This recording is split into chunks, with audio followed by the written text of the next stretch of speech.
2026 என்னுடைய முதல் நிகழ்ச்சி மறுமலர்ச்சி திராவிட முன்னேற்ற கழகத்தினுடைய பொதுச் செயலாளர் என்னுடைய ஆருயிர் அண்ணன் வைகோ அவர்களின் இந்த சமத்துவ நடைபயண தொடக்க விழாதான் என்னுடைய முதல் நிகழ்ச்சியாக அமைந்திருக்கிறது. இந்த நிகழ்ச்சியில பங்கேற்று சிறப்பித்திருக்கக்கூடிய மாண்புமிகு அமைச்சர் பெருமக்கள் நேரு அவர்களை, ரகுபதி அவர்களை,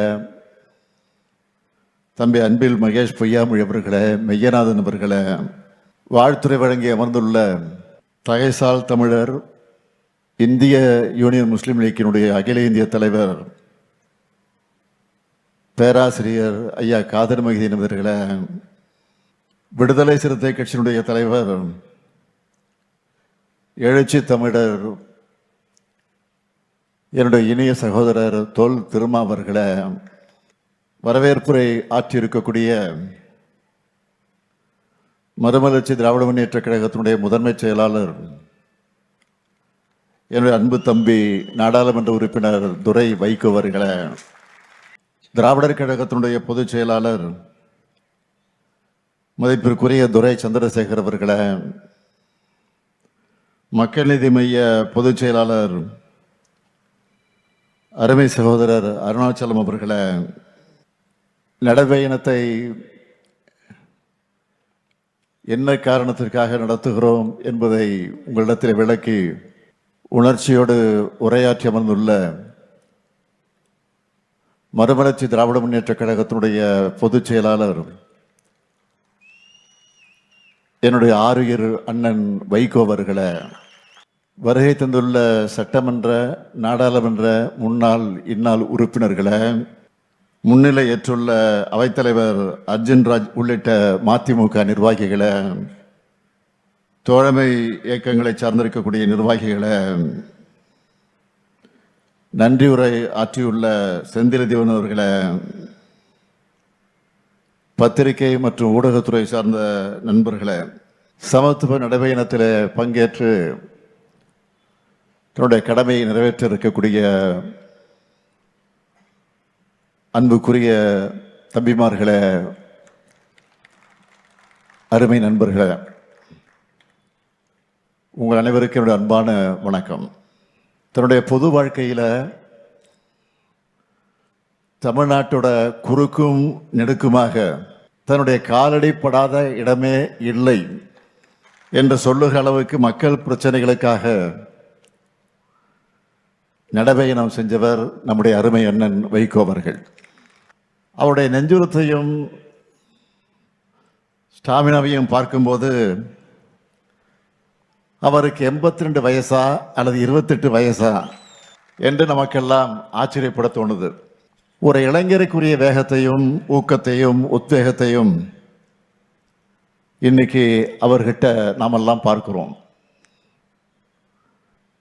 இளைஞர்களுக்கு நல்வழி காட்டிட, அதுவும் இளைஞர்களோட ஒன்று சேர்ந்து இந்த சமத்துவ நடைபயணத்தை தொடங்குகிற அண்ணன் வைகோ அவர்களுக்கு என்னுடைய வாழ்த்துக்கள், பாராட்டுக்கள். திராவிட இயக்கத்தை பொறுத்த வரைக்கும் காலந்தோறும் இளைய தலைமுறையோட நலனுக்காகவும் எதிர்காலத்தினுடைய நன்மைக்காகவும் அவர்களின் வளர்ச்சிக்காகவும் செயலாற்றி கொண்டிருக்கக்கூடிய இயக்கமாக நம்முடைய இயக்கம் இருந்து கொண்டிருக்கிறது. தள்ளாத 95 வயதில் தளராம தொண்டு செஞ்சவர் தந்தை பெரியார் அவர்கள். தமிழ்நாட்டு இளைஞர்களுக்கும் பெண்களுக்கும் கல்வி உள்ளிட்ட எல்லா உரிமைகளும் பெற்றிட கிடைக்கணும், அதுக்கு சாதி மதம் உள்ளிட்ட தடைகள் அகற்றப்படணும், அது தகர்க்கப்படணும்னு தன்னுடைய இறுதி மூச்சு வரைக்கும் பாடுபட்டவர் தந்தை பெரியார் அவர்கள். அவர் வழிவந்த தலைவர் கலைஞர் அவர்கள் 80 ஆண்டு கால பொது வாழ்க்கைக்கு சொந்தமானவர். சர்க்கர நாற்காலியில உட்கார்ந்த வண்ணம் ஓய்வில்லாமல் உழைச்சார். 16 வயசுல மாணவநேசன் பத்திரிகை ஆரம்பிச்சு இளைஞர்களோட உறவாடிய அவர் 89 வயசுலையும் ஃபேஸ்புக், ட்விட்டர்ல இளைஞர்களுடைய அரசியல் பண்ணார். அப்படிப்பட்ட திராவிட இயக்க யூனிவர்சிட்டியில படித்தவர் தான் அண்ணன் வைகோ அவர்கள். ஏன் இந்த ஸ்டாலினும் அதே யூனிவர்சிட்டி மாணவன் தான். அண்ணன் வைகோ அவர்கள் தலைவர் கலைஞருக்கு பக்கத்திலே இருந்து அரசியல் கத்துக்கிட்டவர். தலைவர் கலைஞர் அவர்களை பற்றி அடிக்கடி சொல்லுகிற போது அவர் குறிப்பிட்டு சொல்லுவார், இமைப்பொழுதும் நம் நெஞ்சை விட்டு அகலாத தலைவர் கலைஞரும் சொல்லுவார். அவரே குறிப்பிட்டார். அப்படிப்பட்ட தலைவர் கலைஞர் அவர்கள் மதுரையிலிருந்து திருச்செந்தூருக்கு நீதி கேட்டு நடைபயணத்தை நடத்திய நேரத்தில் அவருடைய கால் கொப்பளிக்க நடந்து சென்ற போது அவருக்கு பாதுகாவலராக கூடவே நடந்தவர் தான் அண்ணன் வைகோ அவர்கள்.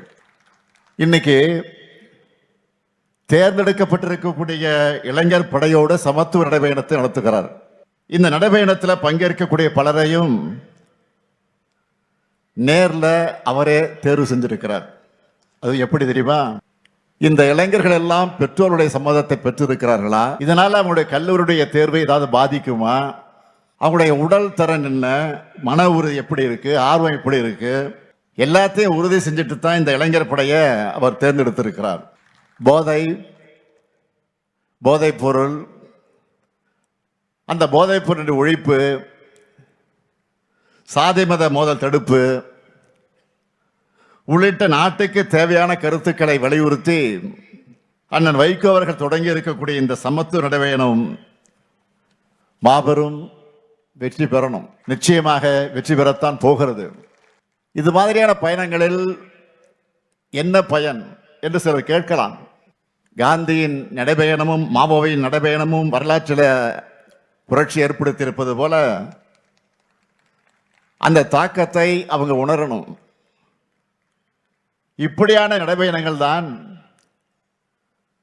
தலைவர்கள் மக்கள்கிட்ட போய் எளிய வகையில் சுலபமான முறையில் நேரடியாக தங்களுடைய கருத்துக்களை சொல்ல முடியும்.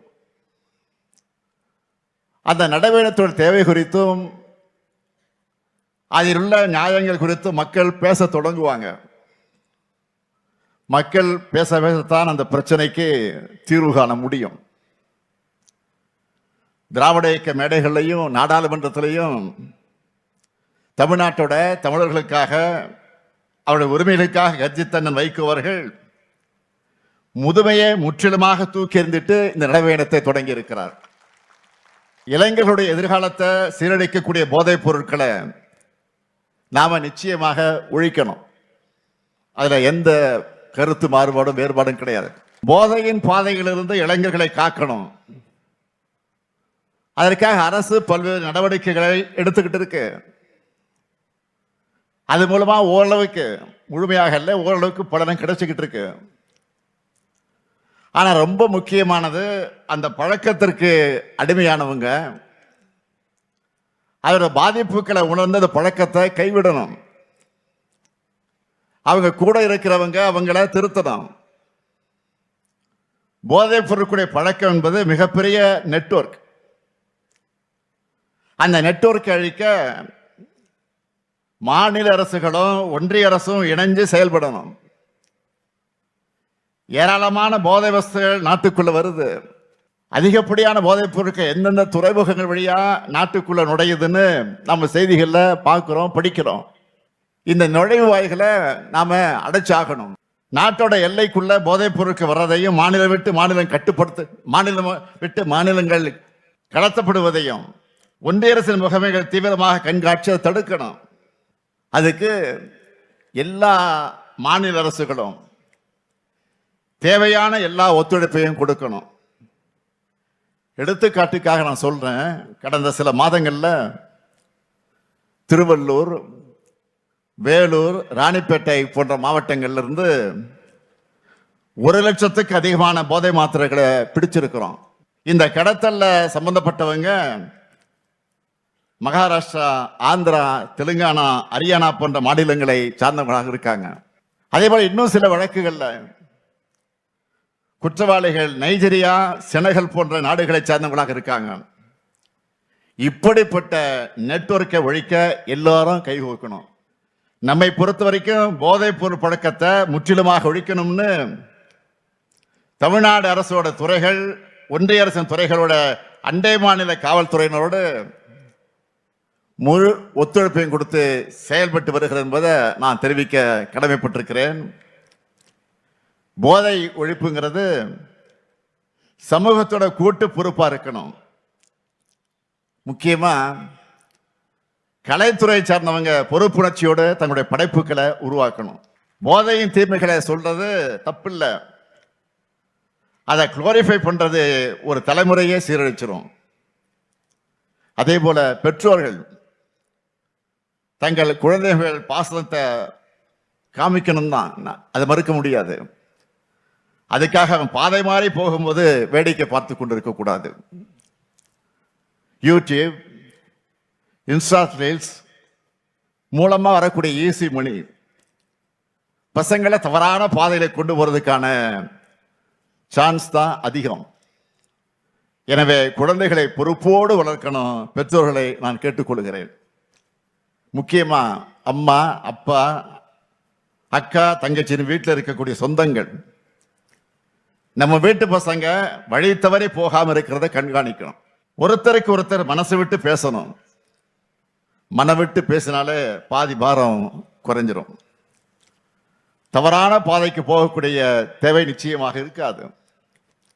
அதேபோல் ஆசிரியர்கள், சமூக வலைதள பிரபலங்கள் எல்லாருமே போதைப் பொருளுக்கு எதிரான விழிப்புணர்வை தொடர்ந்து பரப்பணும்னு நான் கேட்டுக்கிறேன். அடுத்து இன்னைக்கு நாட்டில் நிலவக்கூடிய முக்கியமான பிரச்சனை என்றால் அது சாதி மத மோதல்கள் தான். ஒன்றிய அமைச்சர் உள்ளிட்ட பொறுப்பில் இருக்கக்கூடிய பதவிகள் இருக்கக்கூடியவங்கள இப்ப வெறுப்பு பேச்சுக்களை பேசியும் இரு பிரிவினருக்கிடையே மோதலை தூண்டுகிற விதமாக செயல்படுவதை பார்க்கிறோம்.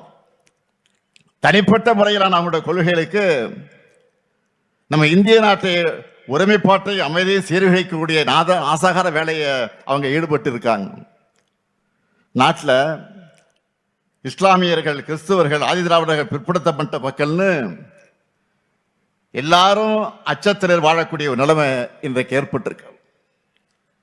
இப்போ அண்மையில் நடந்த கிறிஸ்துமஸ் சமய விழா நடந்துச்சு.